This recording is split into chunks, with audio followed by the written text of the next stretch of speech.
So let us now start.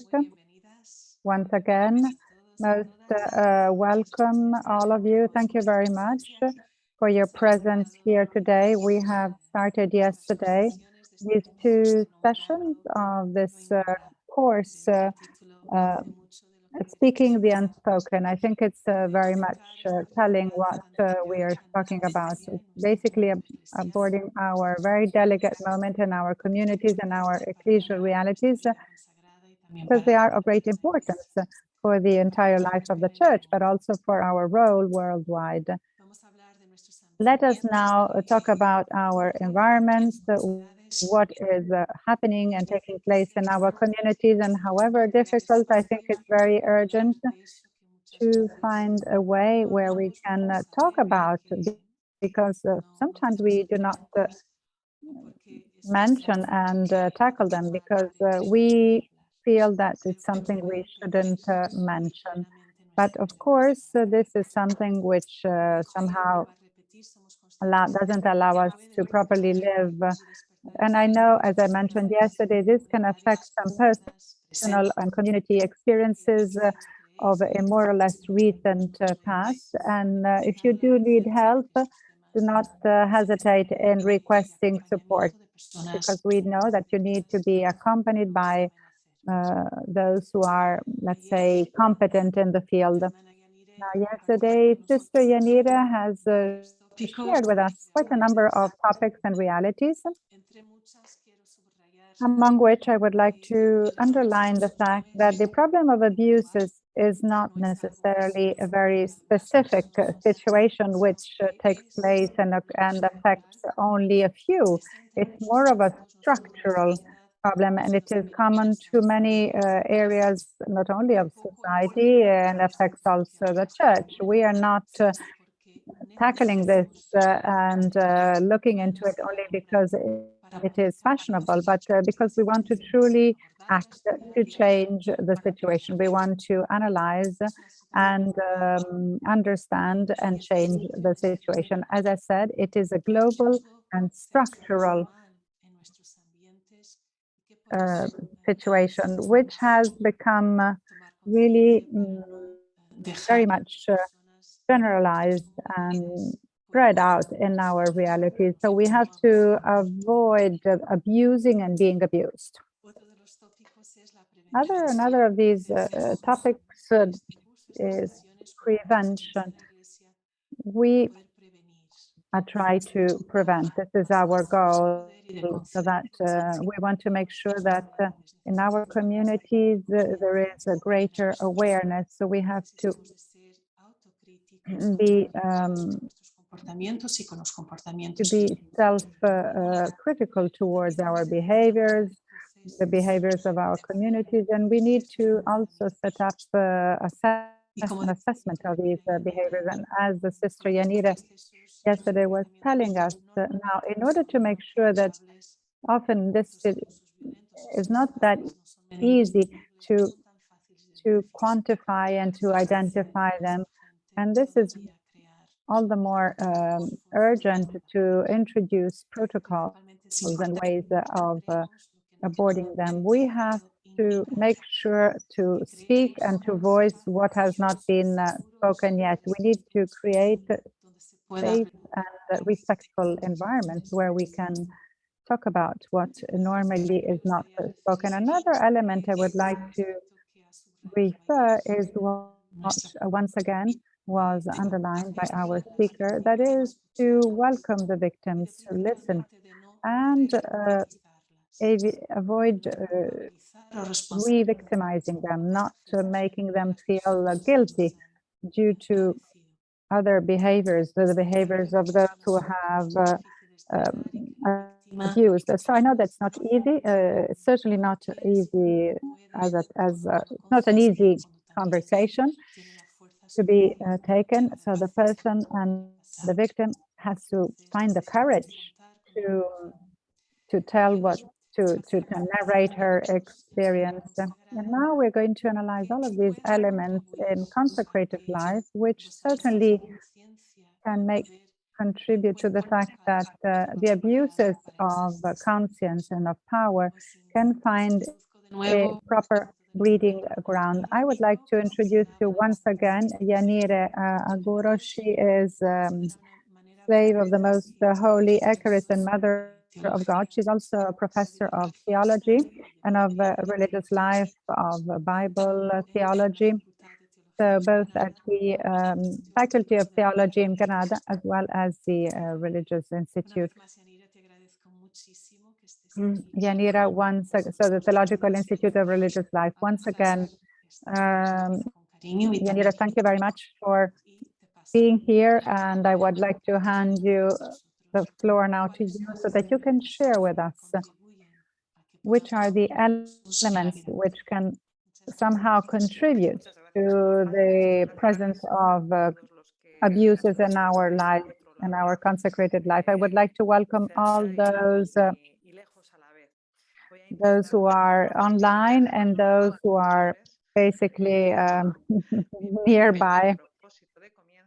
So I will try to do my best also to be properly translated. And as I was saying today, I would like to tell you why do I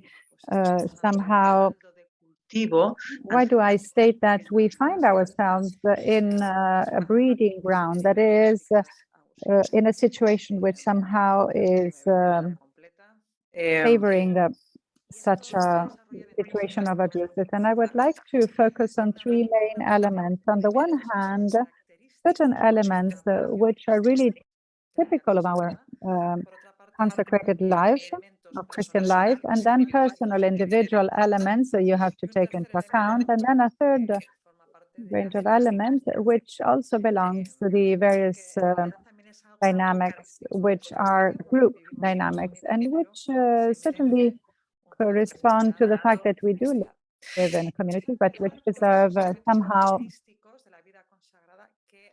fundamental elements. Now, I would like to somehow explain why one of the characteristic elements of religious life which lead to represent actually a breeding ground for the generation of abusive situations. One of them is certainly the vow of obedience, because the vow of obedience is that is basically is to say that it's a common demand of obedience to God of every Christian. In our case, is mediated by a superior. So the Code of Canon Law tells us that the Evangelical Counsel of Obedience, embraced in a spirit of faith and love, and the following of Christ obedient unto death, obliges one to submit one's will to the legitimate superiors who act as God. Lo siento mucho, pero tienes que ralentizar un poco. Sí, porque las lectoras ya me han escrito. Lo siento mucho. Están desesperadas con mi velocidad, perdonad. Sí, no, es difícil también para los participantes no te preocupes. escucharte bien. Gracias. No te preocupes, yo voy más despacio. Y si vuelvo a acelerarme, me lo dices. Sin ningún reparo, por favor, ¿vale? Bueno, estaba diciendo. So once again, let me stress once again the fact that the obedience of all Christian comes under a vow. That is to say, this is the common demand of obedience, and so which is mediated by a superior. And of course, this vow obliges one to submit one's will to the legitimate superior who acts as God. However, the most obvious consequence of this fact is that institutes of religious life are hierarchically organized. And now, if we consider clericalism, which is diagnosed as the root of abuses, every hierarchical structure represents a risk, an open door.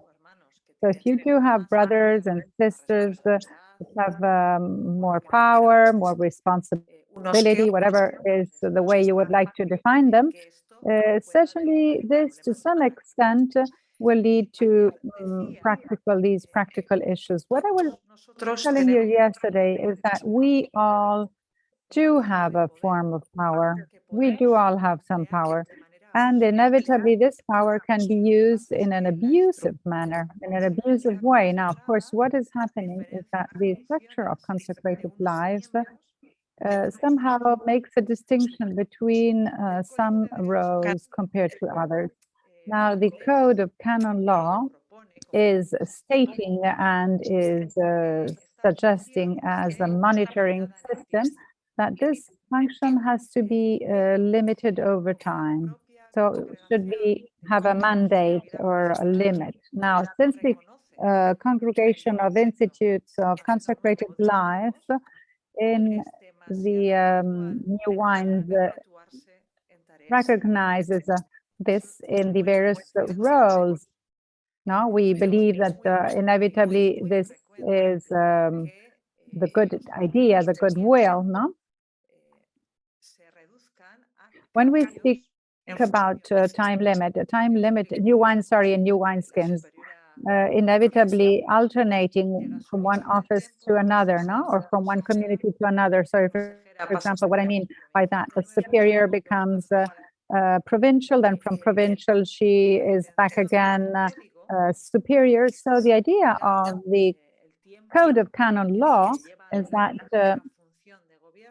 the time limit to cover a role of authority, it doesn't necessarily is not necessarily implemented, because since they switch from one role to the other, but all of these roles are responsibilities, it doesn't really represent a compliance. Now, yesterday I ended up with a lot of questions and very few answers. So what I'm asking myself is, what are we doing and where are we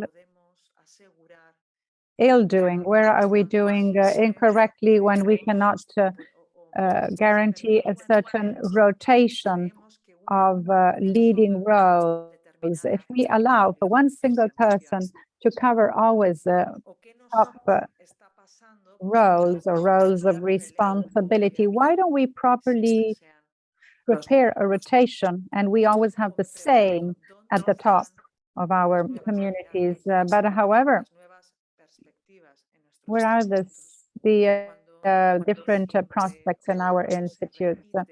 When we are somehow, we tend to find that prospects are somehow always focused on the same people, and the same people find themselves in roles of let's say, of authority. These are questions more than statements. Now, if you have a look at the situation in your congregations, you probably can see that this is true.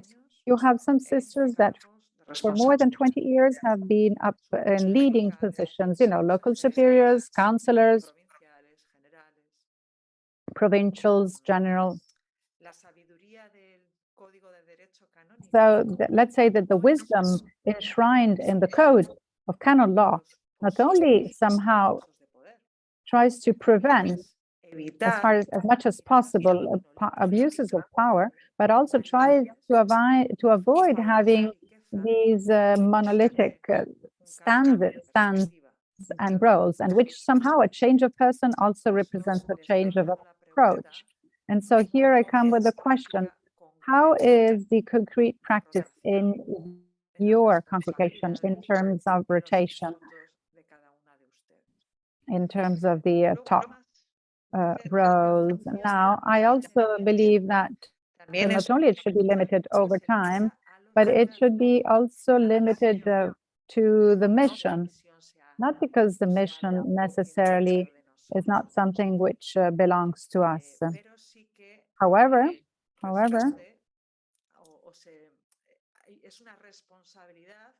it is also a responsibility with respect to the mission of the Institute. And it is also a responsibility, the responsibility of a superior. She has to necessarily promote following Christ in each of her or his members. However, no one who is holding a leading role has nothing to say with respect to individual conscience. And canon law is very clear. Now I want to focus on this role of canon law. Members should be trustworthy with respect to their superiors. So confidently turn to their superiors, to whom they can open their hearts freely and spontaneously. However, superiors are forbidden to induce members in any way to manifest their conscience to them. So this is, as I noticed, this is really canon law. So when we pay attention to the verbs, when we address and when we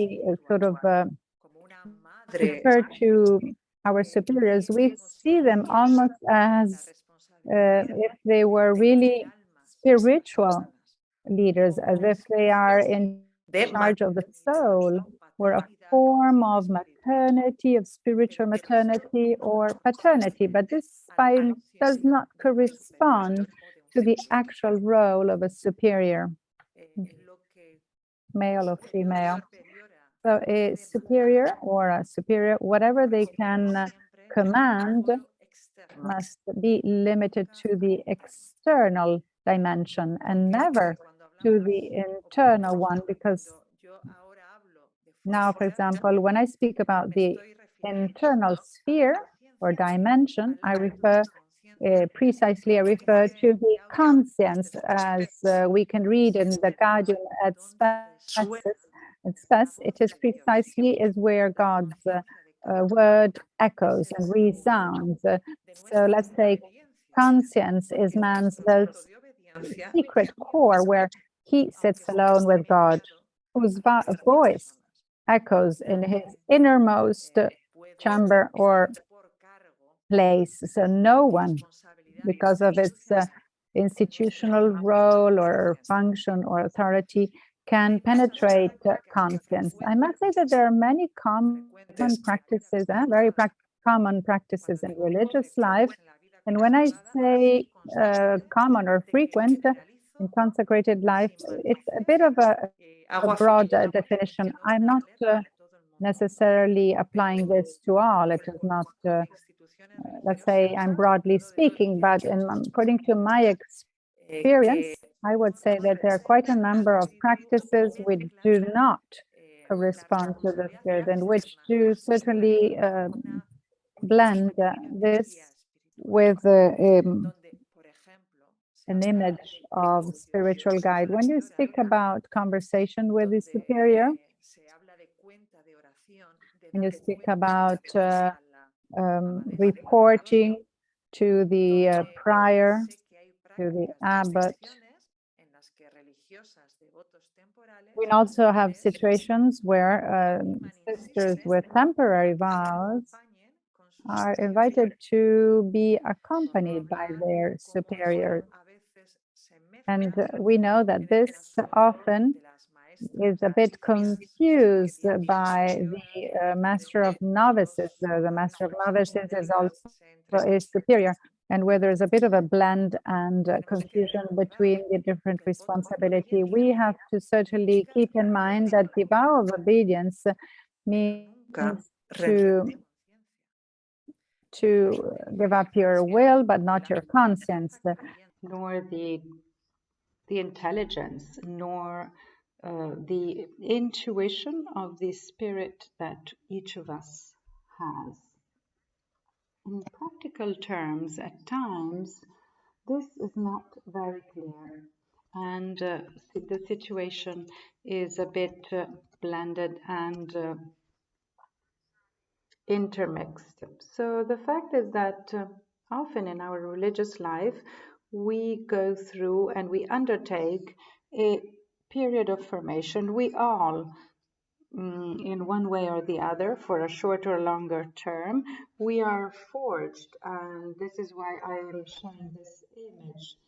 And formation is done in our institutions during this period of time, and the goal and the desire is to learn and to be formed following God's will. But in so doing, we basically are letting go. We're dropping all form of defense, and the Also, since we have a desire of properly being formed, we limit our somehow forms of defense, and necessarily during this formation sometimes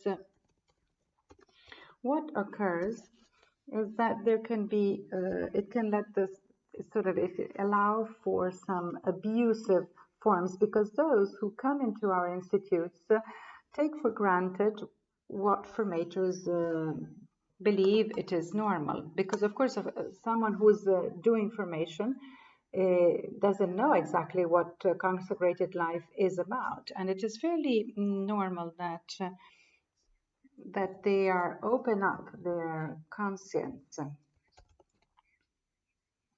And so it is not uncommon that during this situation and during this phase of one's life, that certain situations occur and that the victim does not acknowledge as abusive.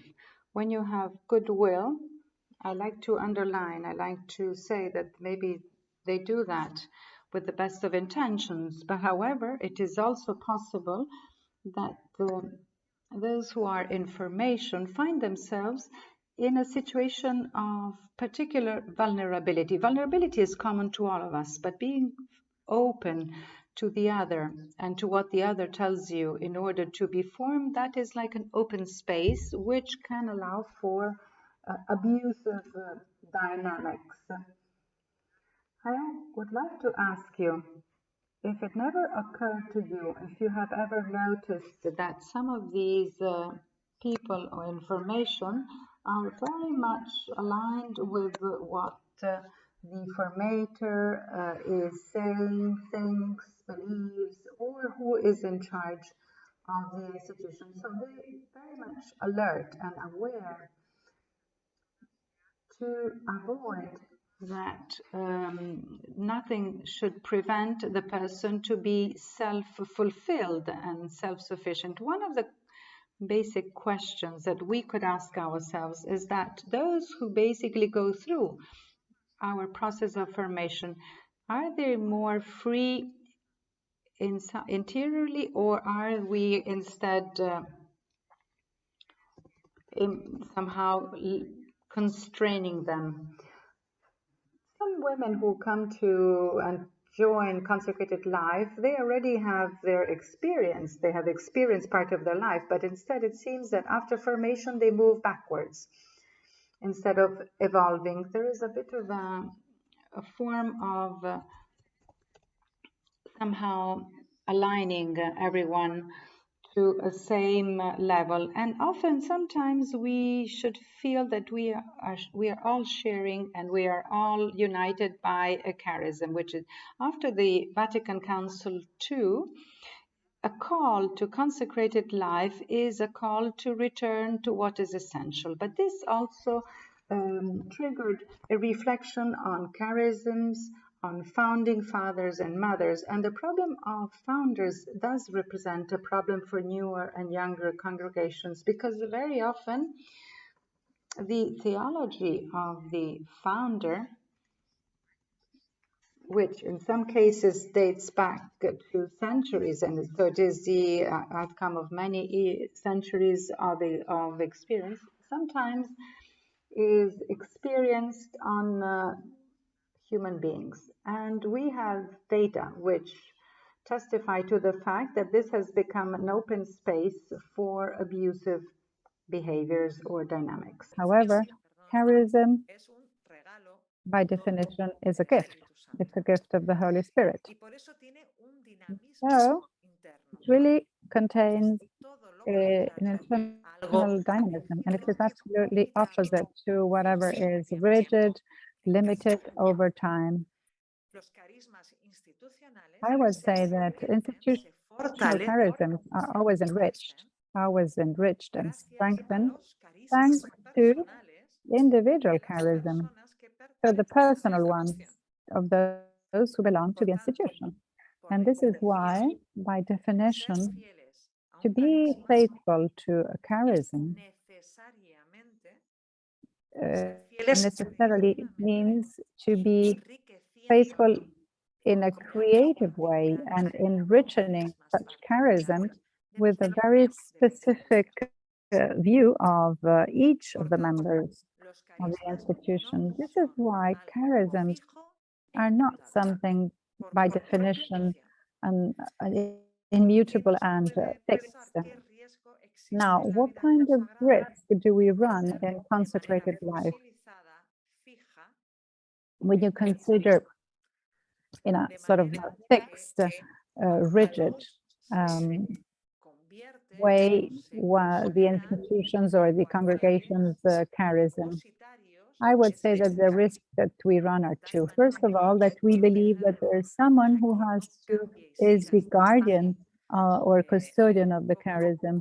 So somehow one should try to avoid that someone is attempting at the integrity of charism. And this is why certain people who are maybe hold a certain responsibility, they are also entrusted with the role as saviors of the spiritual legacy. In so doing that, we canonize and we consider this, there's only one way of interpreting and understanding the charism, to be canonized as the only true one. That is, the question could be the following: is the way, the superior's way of understanding the charism the only legitimate one?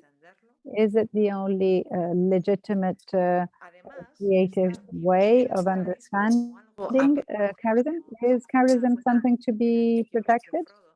A bit as if it is one of the rings of. And in fact, quite often, a charism can be transformed into unquestionable ideology, capable of justifying everything or hijacking consciences. Be aware of the fact that in the name of one's own charism or shared charism, one can question the dictates of one's own conscience. And then there is another characteristic element of consecrated life, which is community life.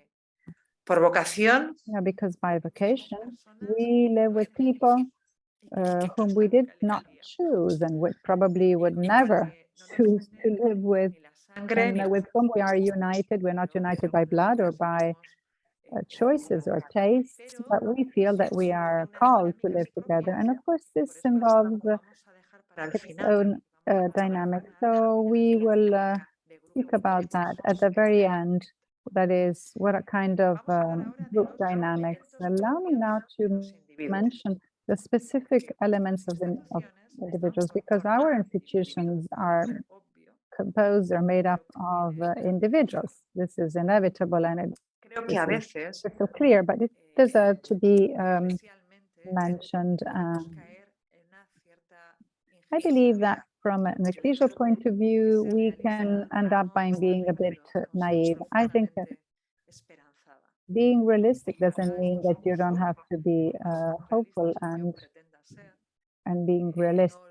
Now, of course, this very same course necessarily does not mean that you have no hope.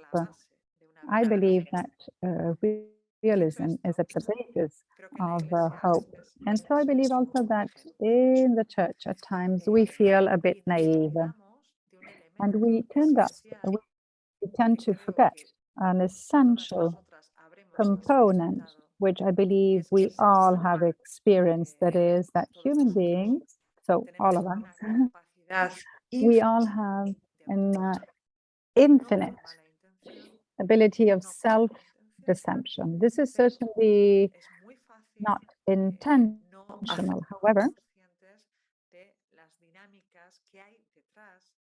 So we have to be aware of the dynamics behind our narrative.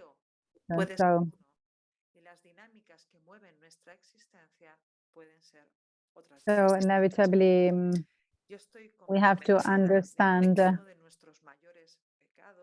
So I believe that one of our more frequent sins, at least this is certainly mine, is the fact that we are unaware. At times we forget to clearly motivate and the true reasons which motivate our decisions. We are unable to clearly express what is hiding behind our politically correct speeches and also evangelically perfect, but which usually hide an underground which we do not we're not aware of. It's not being hypocritical, because it's not a question of thinking one thing and saying another. It's simply a question of being unconscious, of not realizing that we have something above the surface and something below the surface. And this tends to happen with many things, but among which I believe that there's one which is essential, that is the desire for power. Desire for power is common to all human beings. As we can see in the Gospels, also Jesus was tempted by power. And do we believe that we are not tempted by power?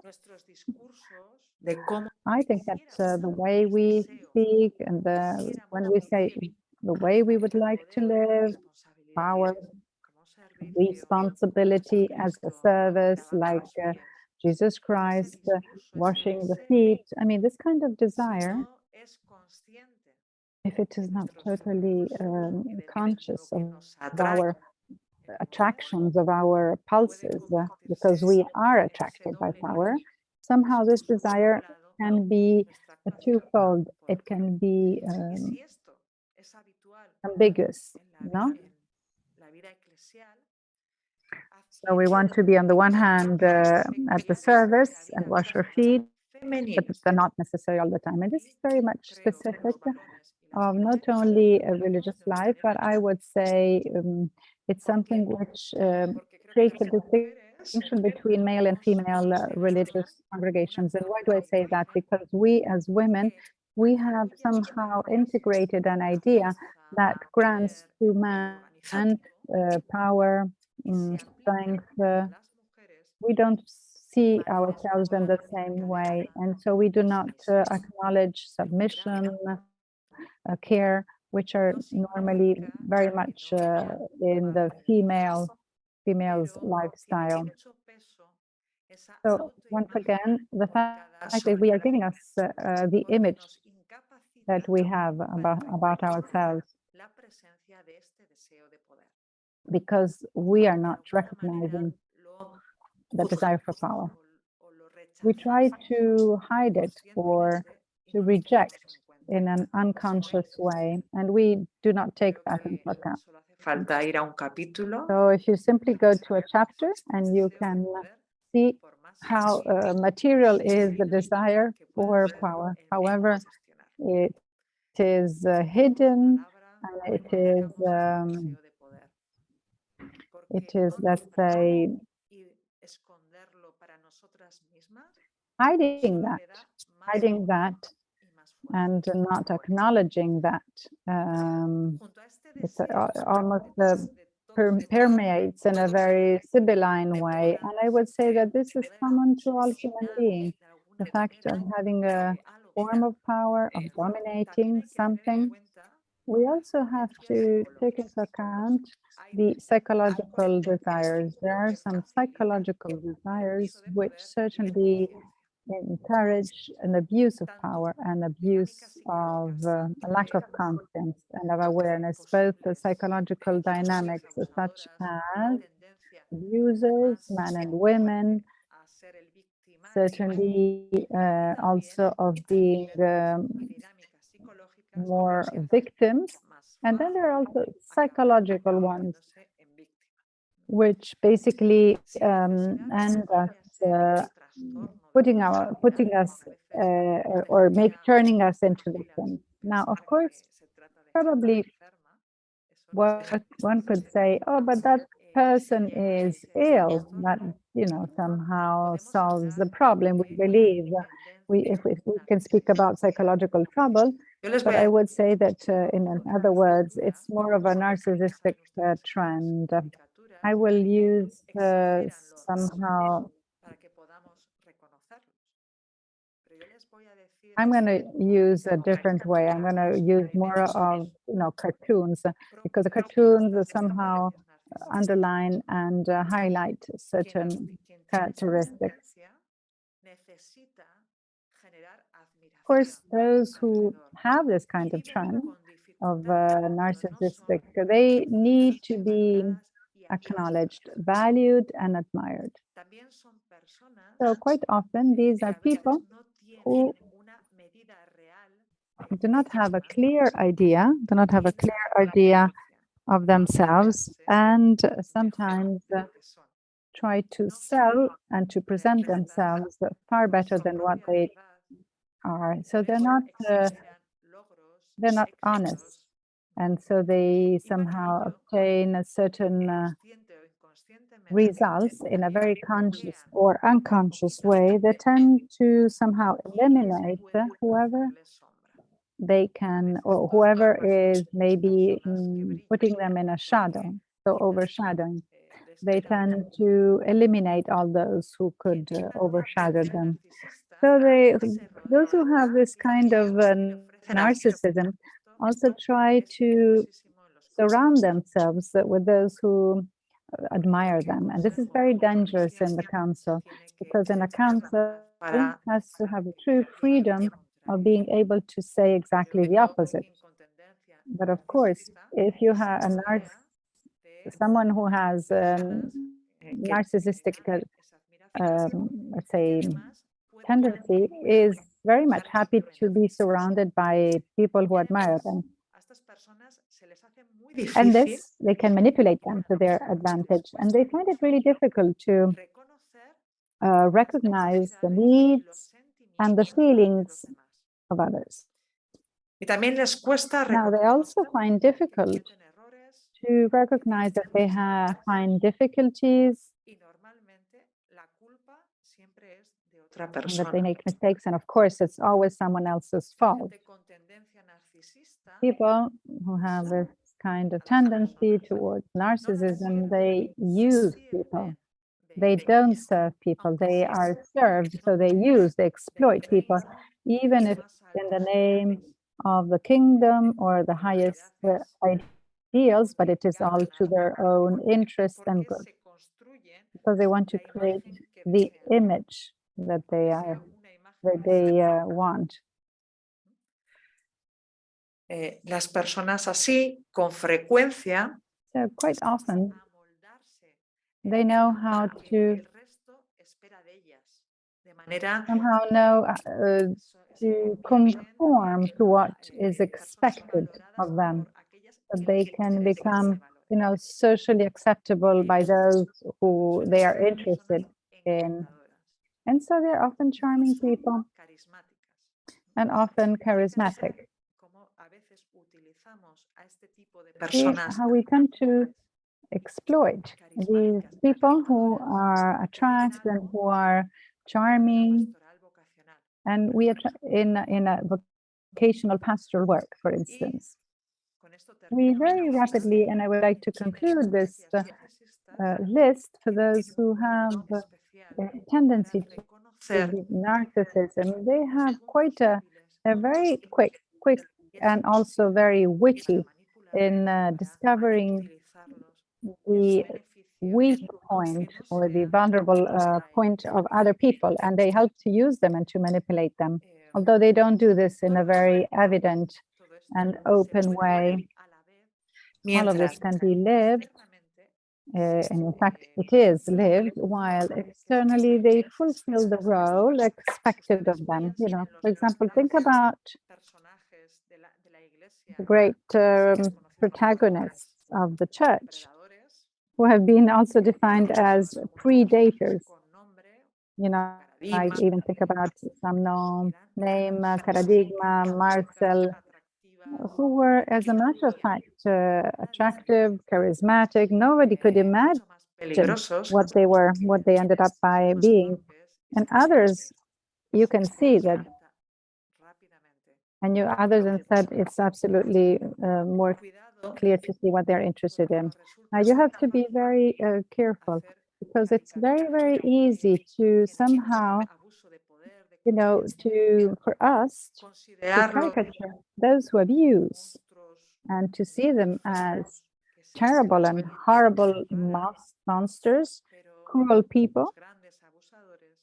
But the true abusers are those whom you would never suspect, those you would never suspect.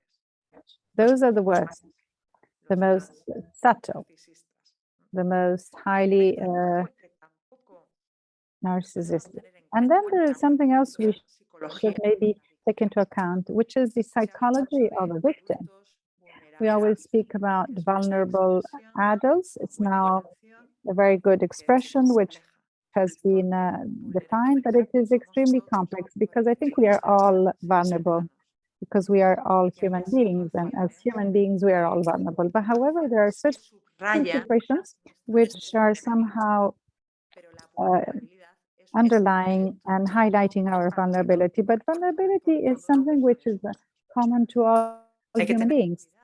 So we have to be very careful, because when we speak about vulnerable adults, and if we consider only those who basically are doing certain specific acts, we are preventing them from being victims for those who do not necessarily correspond to that image. So we are all vulnerable, as a matter of fact, and all of us, in one way or the other, we have went through and we have lived situations which highlight and which, let's say, underline this vulnerability. Now, we tend to believe that this is, of course, something which would never occur to us, to people who are maybe living a difficult situation, people who are somehow psychologically weak. But this is not the case. Let's say all of us can become a victim. We are all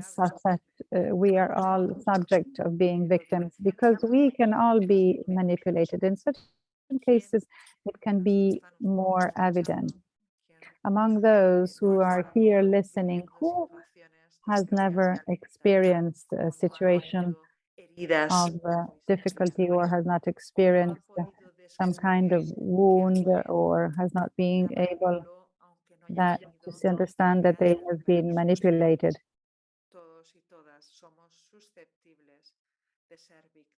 We all can be victims. Now,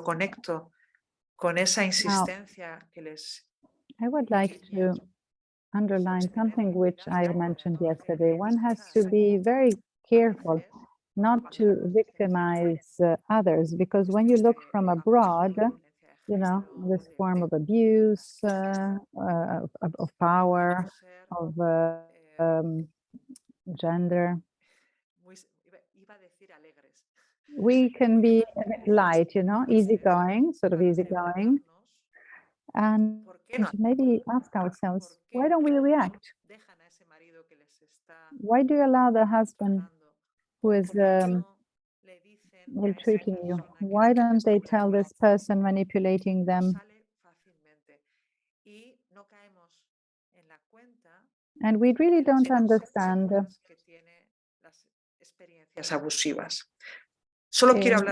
consequences of abuses. I want to mention one, which is a syndrome which I call the learned helplessness.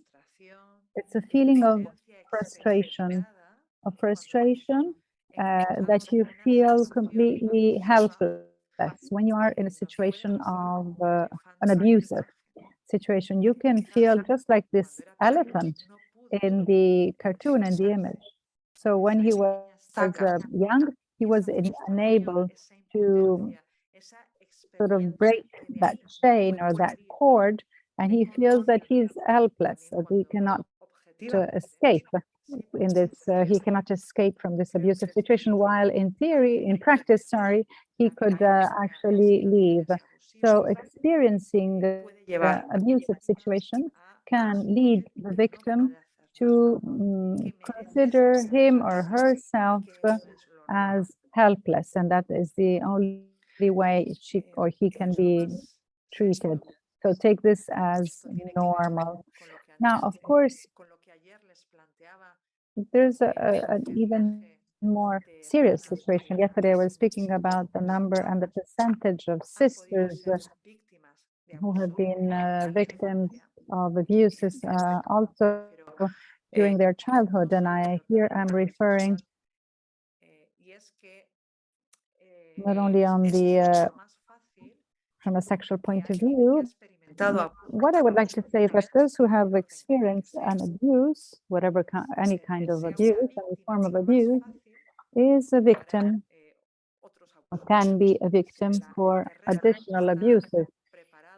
So as I say, they become a breeding ground. They become a very easy victim and prey. So these people who have a tendency towards abuse will exploit this weakness and will will exploit the fact of taking advantage of the person. Now, there is an additional element which I would like to underline. Now, victims do require support.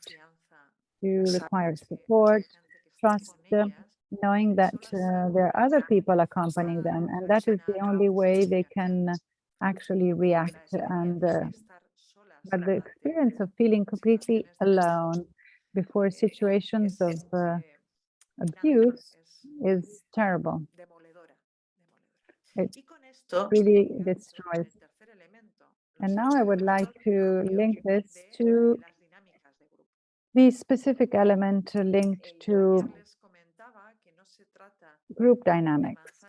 Now, these are not bad apples, as I was saying yesterday, but rather some elements which have the smell of a bad apple. So those structures which somehow promote and allow for abusive dynamics, whatever kind.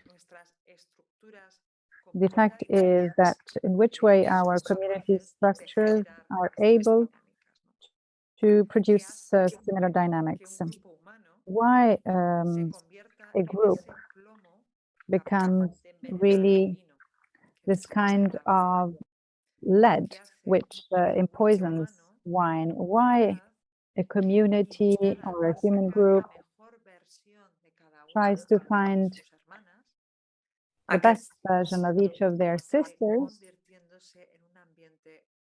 and becomes a sort of an oppressive environment. I believe that there are certain elements which do not necessarily belong to consecrated life, but also of the sociological situation in which we are confronted with.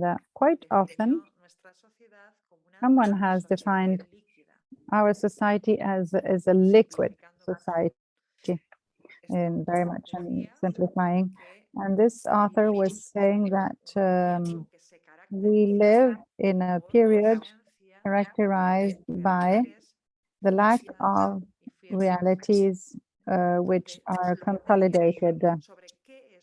So the criteria on what is actually valid and not valid are clearly defined. And this is also true, refers to the identity. Let's say that often this over time was coming from abroad. We all knew what a child had to do, what a child was supposed to do, or a spouse, what a religious was expected to do, how a mother should behave. En esta situación, en este momento Now, in this situation, in this sociological situation, Each person has to build its identity. Nothing is permanent. Everything is liquid. Now, what is occurring is that we probably have ended up by making confusion between what is rigid. We consider what is solid, something is long-lasting. We are trying to convert that into something which is rigid. For example, think about from a social point of view, political point of view, and also consecrated life. We are experiencing realities which seem to be specific of other ages. And now, of course, the new movements, the new congregations are recovering because those correspond to very dated forms. Because from a sociological point of view, we are living uncertainty with difficulty. And I must say that in the human beings give up their freedom, give up also thinking about themselves, discerning, thinking. And now in this liquid, so to speak, liquid situation, it is far more tempting to know and to understand. It's easier to be told what I should do and what does it mean to be consecrated. What should I do? And now thinking about the new movements, the new institutions, at times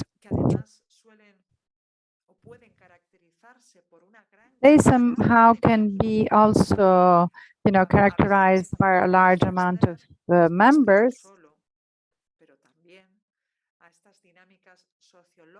At times, they do correspond to these psychological reactions because they try to basically hide behind certainties, and a certainty provides an identity which is free from risk, free from possible interference.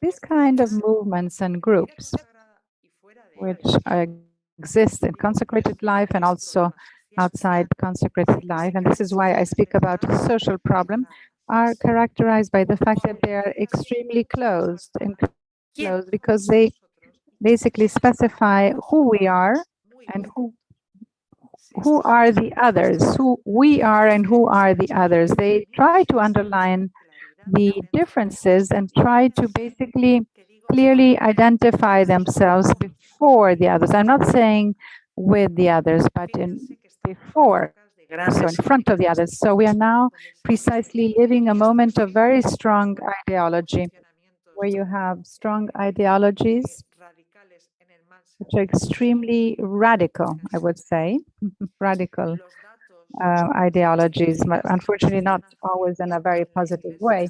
So what we are doing, all the survey on the abuses in the clerical world, necessarily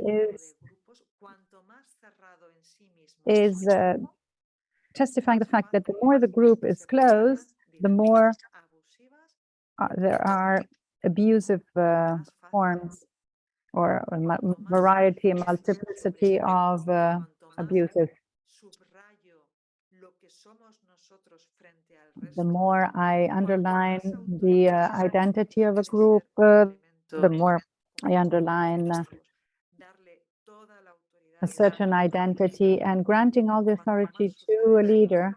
The more you do that, the more we open up the door to drifts towards all forms of abuses.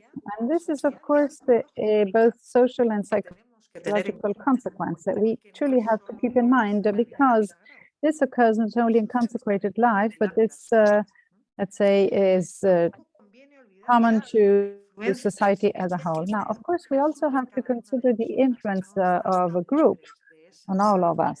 We all are subjugated to influencers, and an influencer can be a group and not only an individual person. And we all need the compliance of the group we belong to. We believe that the group, in one way or the other, has a direct and indirect influence. And this, sometimes in a very unconscious way, brings us to do what we wouldn't do. We would not be tempted to do.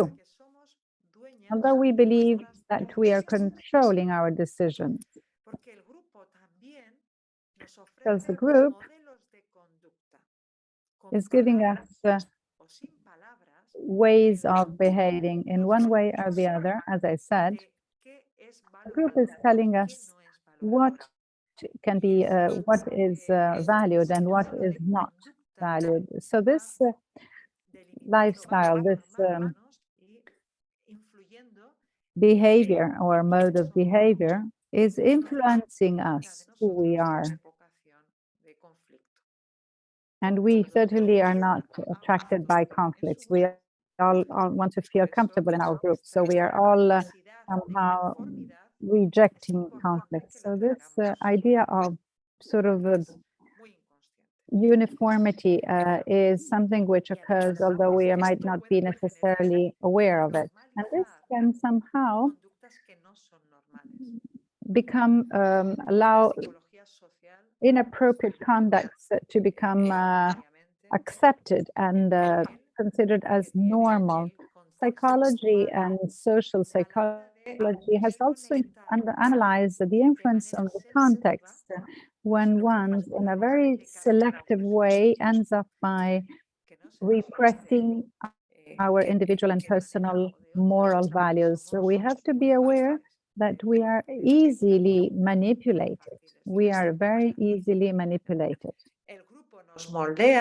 And it's the group which is forging us, many years of formation, charism, spirituality. We are being formed and forged. And in so doing, we tend to lose critical dimensions. The fact of being unable to be critical on our activities. Now, we as the group is far more easy to manipulate. The only thing you have to remember is God's passion. And the people, the crowd saying, crucify, crucify him. The same who had considered him a king. So we certainly can have a very sort of idyllic idea of unity. We think about the communion. And at times,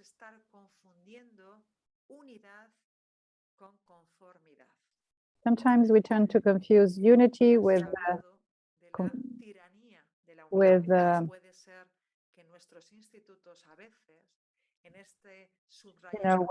conformity, to be completely in conformity. So community all together, in insisting on these words, we tend to maybe create, but that believe that what is uniform is what is prevailing. And I would like to ask you a question. What is happening in our congregations with those who are different? So how do you manage in our communities certain practices or criticism? How do we manage them? How does the group react before a dissident or an outlier, someone who does not necessarily correspond?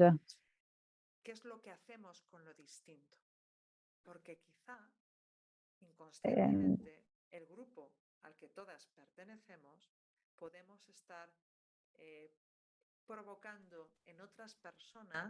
que anulen So we can maybe provoke others y who se can sana eliminate y the en su critical aunque or the sea criticism, esforzando and ellas mismas. maybe in Como la trying imagen to que tienen make an ustedes. effort, just like Y hay the otro image that you elemento have que quiero before subrayar, yourselves. And now I have an additional element, subrayar, last que es element el that I would silencio like to underline, which is the silence of the good. You know, I believe that we are often all responsible for what I have said so far. cada I think uno, we should look into ourselves. pero quizá We do quisiera have certain sugerir responsibilities, but probably it is far more evident. Martin Luther que no King tenía miedo del grito de was los malos, stating us he did not fear como del silencio de los buenos. the cry of the bad, but rather the silence of the good. De maltrato The hacia silence before niveles, situations of niveles de ill maltrato. treatment and mistreatment, Hay which muchos exist niveles at different de levels. abusos. There are many forms of ¿Qué abuses. hacemos? ¿Qué hace la What comunidad do we do? What does the cuando community es do testigo? ¿Qué hacemos? when they are witnessing these situations? Porque este silencio Especially when they turn on on the other side, they turn their back, convierte a todas because en víctimas we basically we all become propicia, accomplices, and also it promotes convierte certain en un acto toxicity, heroico and it also cualquier expresión de turns desacuerdo o every form defensa of disagreement ante un or comportamiento o censorship ante un sistema. into a heroic act. Es lo que en psicología llaman la It's what espiral in del silencio. psychology is defined as the spiral of silence, Y víctimas. which turns us both into spectators and victims. So we are accomplices and victims. We are both Normalizado. of this so-called normalized evil, En el in problema which we basically consider someone else's problem, not ours. That is, through our silence, dejamos a un lado nuestra we responsabilidad sort of put aside convertimos en our algo que responsibility, and we nos convert that afecta. Y es into something which problema doesn't que really tiene necessarily impact us. esta, It's a no es problem nada that nuestro, these two people have, and I have nada nothing to do. It's nothing que nos personal, permite and which allows y us nos permite not ser to understand each other testigos and de to vida be ante testimonies dinámicas abusivas. in the light of abusive Una dynamics. comunidad que es Now, it is a community which is at the same time no habla, accomplice and victim, in which we do not que deje de ser necessarily un problema speak up personal and y voice, se convierta en un problema conmigo. and which becomes a problem with common problem and a Existen personal muchos problem. elementos en juego. I believe that Podríamos there are many enumerarlos. elements which Si ustedes come se dan into play. We cuenta, certainly could los elementos se further interrelacionan y se deepen that. You can vuelven mucho understand más that all of these complejos elements en are esa interrelated, and they become extremely relación complex in this interrelation, and because many elements are at play. We certainly need systems of control, systems of prevention, but above all, we need to understand that certain things occur at different levels in order to take decisions and help those who are experiencing the greater suffering and difficulties. And I would like to thank you very much for your attention. And I conclude here.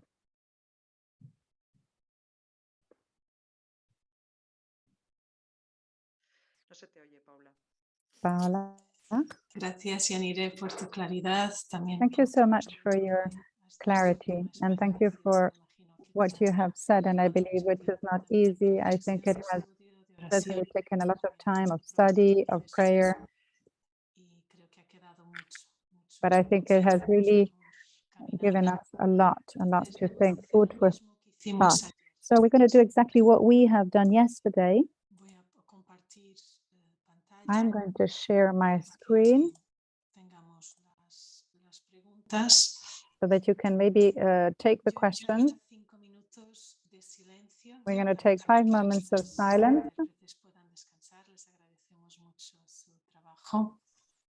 And I would like to invite you to think at an idea, at a reality, which has ¿Por qué called your crees attention. que Why do you believe that? que ha dejado Why do you believe it y qué le gustaría hacer? impacted you? And what would you like to do as a Preguntas consequence? You know, we want to be very practical. una realidad que haya llamado So la think atención, about a reality which has drawn your ¿por attention, qué le ha from which you have impactado? listened. Why has it Hacer affected con you? ello. And what would you like Voy a to? What dejar would you like to do? compartida, también voy a poner un poco de música de So I'm going to fondo put a bit of para que music, podamos background estos music, 5 minutos, just to los take 10 these minutos, 5 retomamos minutes con los. of silence, and then we will resume in groups. Tú has dicho lo del derecho canónico, que los superiores We spoke about canon law and that you see that superiors often present themselves as God, but what kind of image do we have of God? Yo entiendo algo desde Dios en mi oración, en conversaciones y todo eso. Dios no me obliga. Dios God is not obliging dispone, me. decía un refrán, creo que en español y en portugués, por cierto. Entonces, ¿qué imagen de Dios a veces también tenemos por detrás de los abusos de poder, de conciencia? Porque creo que eso también es. What is the idea of these abuses and the abuses of conscience? And this, what God, you know, gathers and unites the religious women undo. So what is done by God is undone by the religious women. This is a bit of a local proverb. However, now we're saying, I would say we institutions, we should mutually help each other so that the image of God can really refer to the proper image of God. Cada una tenemos una imagen de Dios configurada por nuestra historia, configurada, voy a intentar ir despacio, estoy mentalizada con las traductoras, marcada por nuestras heridas, marcada por nuestras experiencias, marcada por la It's marked by our experience and by our background, family background, our father and mother, our parents. Lo que tenemos que preguntarnos es qué imagen institucional ayudamos a crear. And what is the institutional element? Donde también entra en juego cómo percibimos lo que implica obedecer a Dios. And so what does it imply to obey to God? Me pregunto, con esa expresión del derecho canónico que recoge una tradición.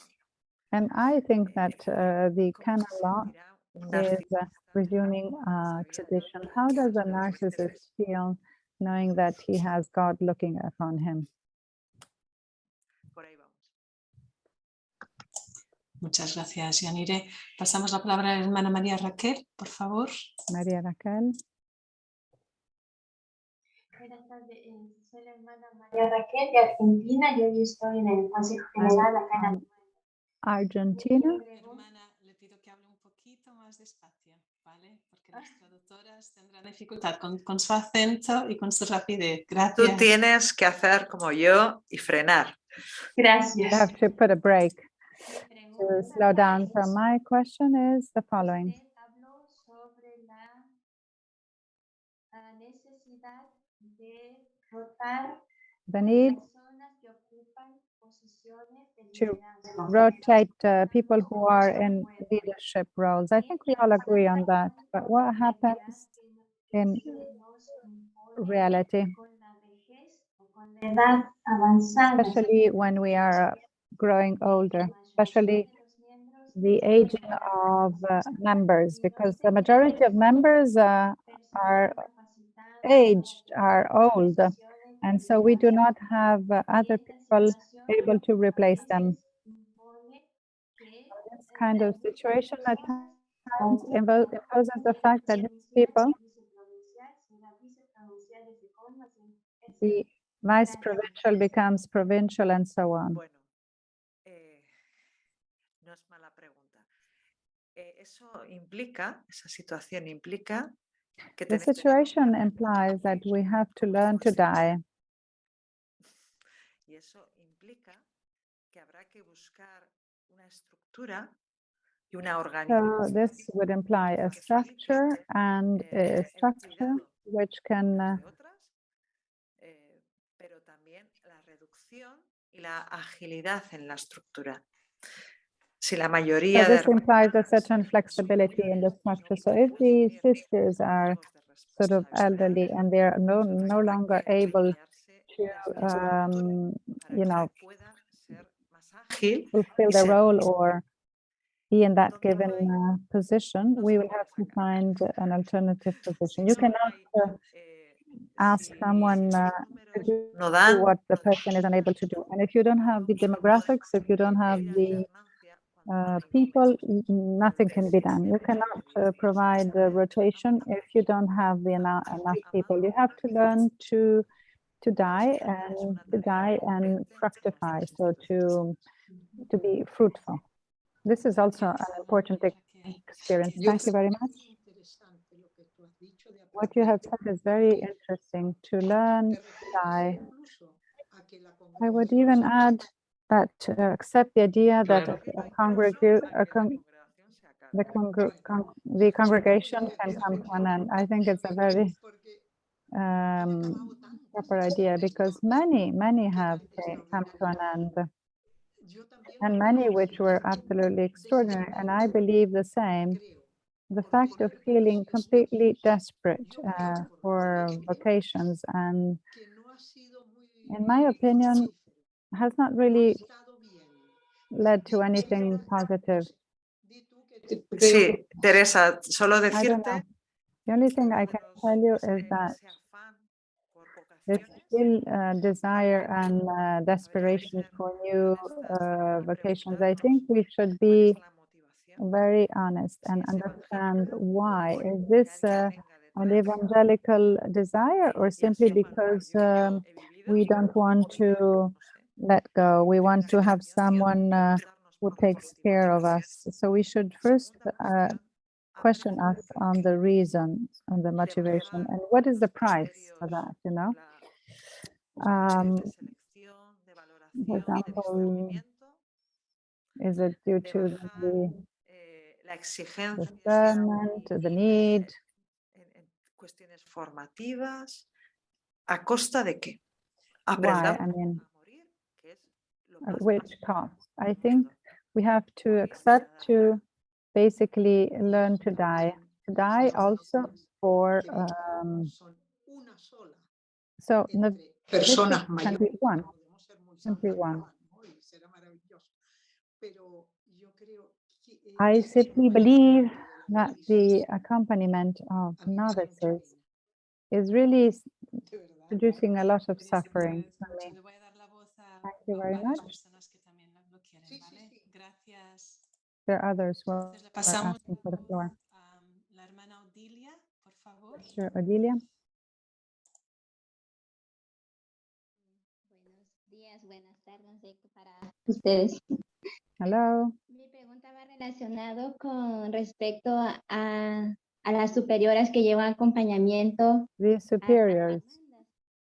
Me llamó mucho la atención porque yo lo he visto muy normal. Now, thinking about the younger ones, I believe that it's fairly normal that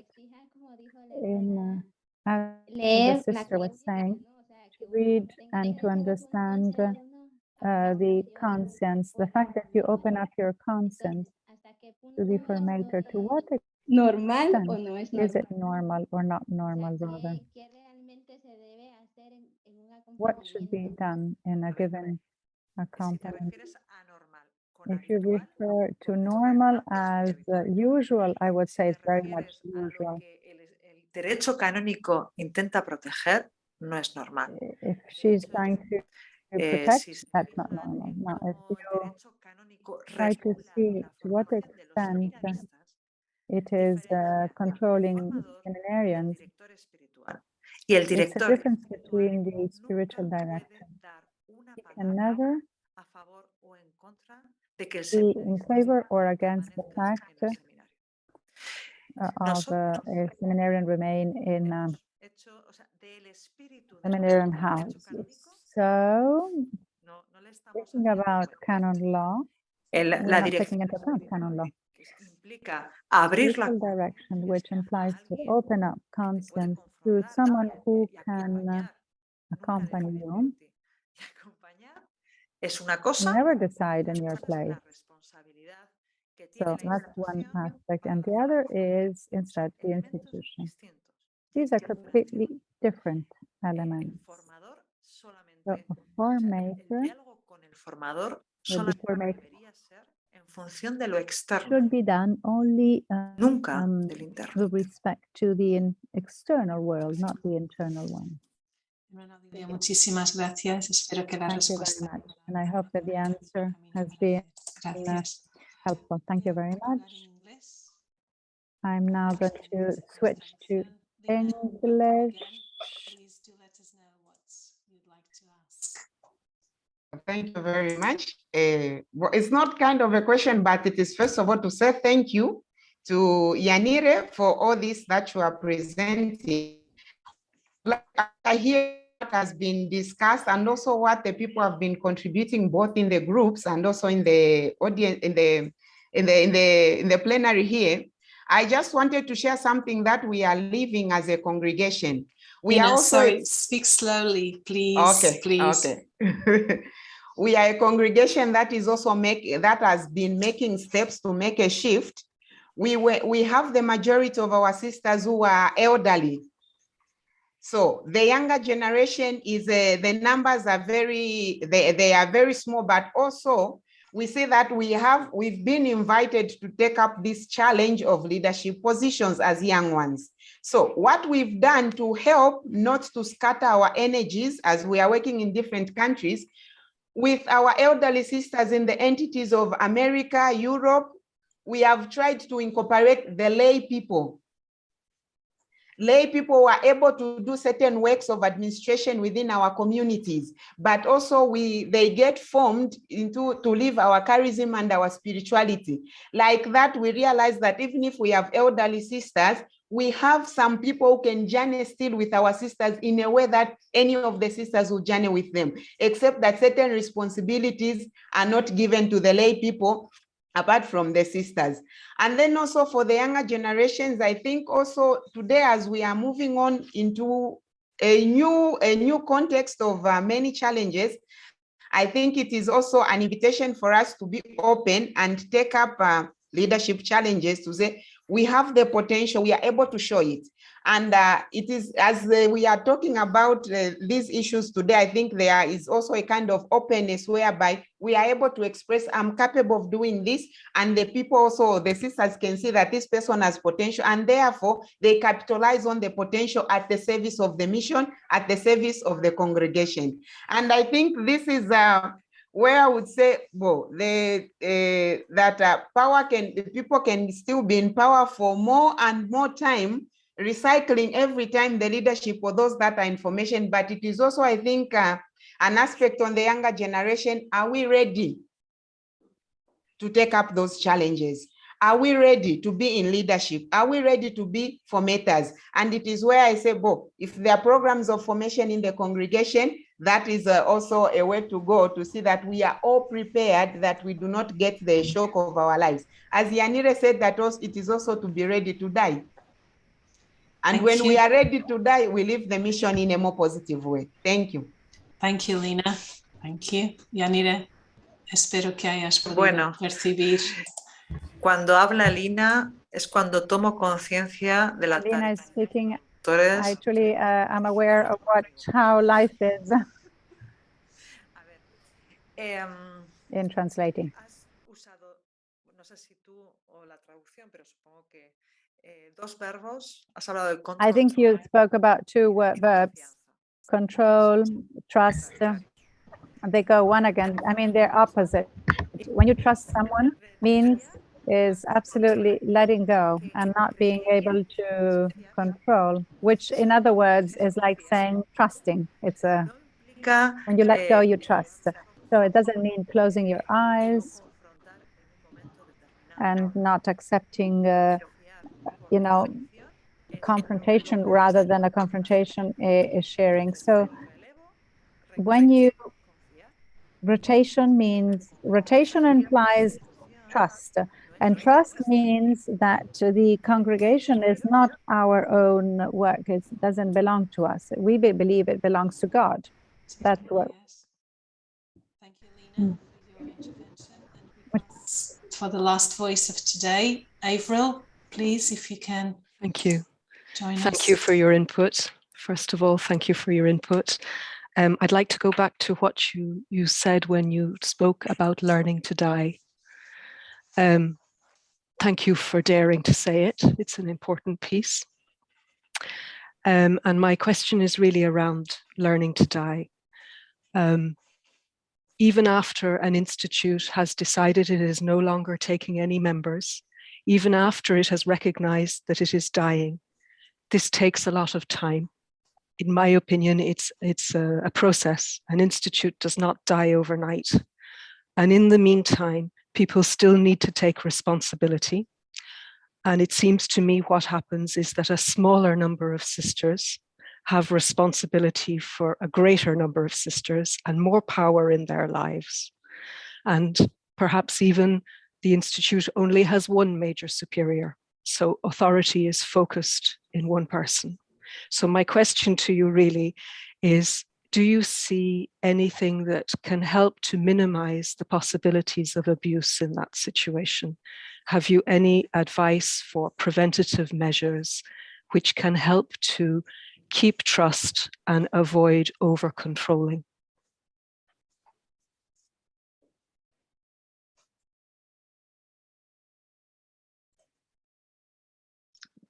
Creo que hay sistemas de control.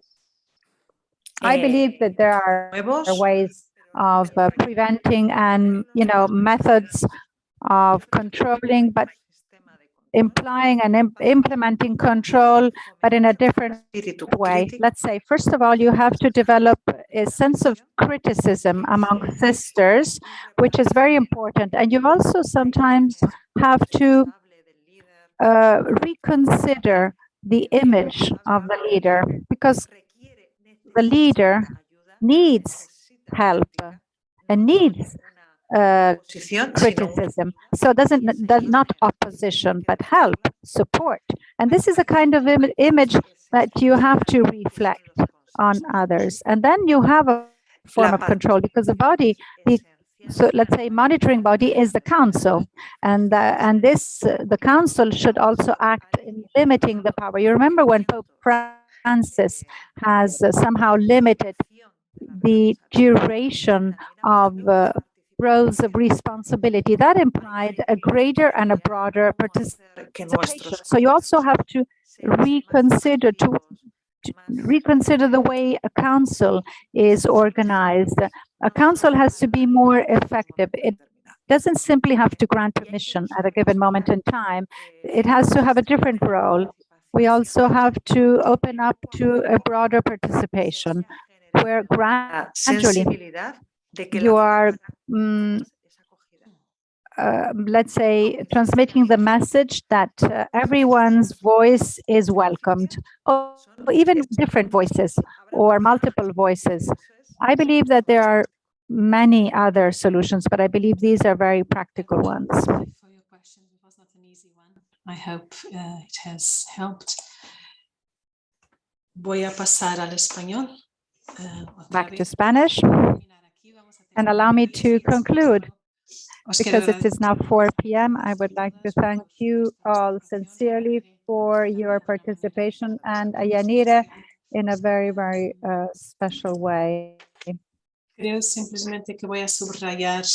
What I'm simply going to underline the name and the title that we have, with which we have titled this meeting, that is sort of speaking the unspoken. I think that through the voice, Ianire's voice, we were able to voice many words which were, or voices which are unheard. I really thank you, and I thank you also because it has given us the possibility of speaking up and speaking out. And we have to avoid that the unspoken may still exist, and which requires a greater commitment in order to journey together. I think there's still a lot to be done, but I think we have to start from our own individual contributions. We have to take stock of our own experiences in terms of abuses, either suffered or imposed. Maybe unwillingly we have abused of people, and we have maybe self-deceived ourselves, and we should not consider normal what is not normal. And so trying to accept all of these situations, and let us remember that God is always with us, accompanying us, welcoming us, accepting us in any situation.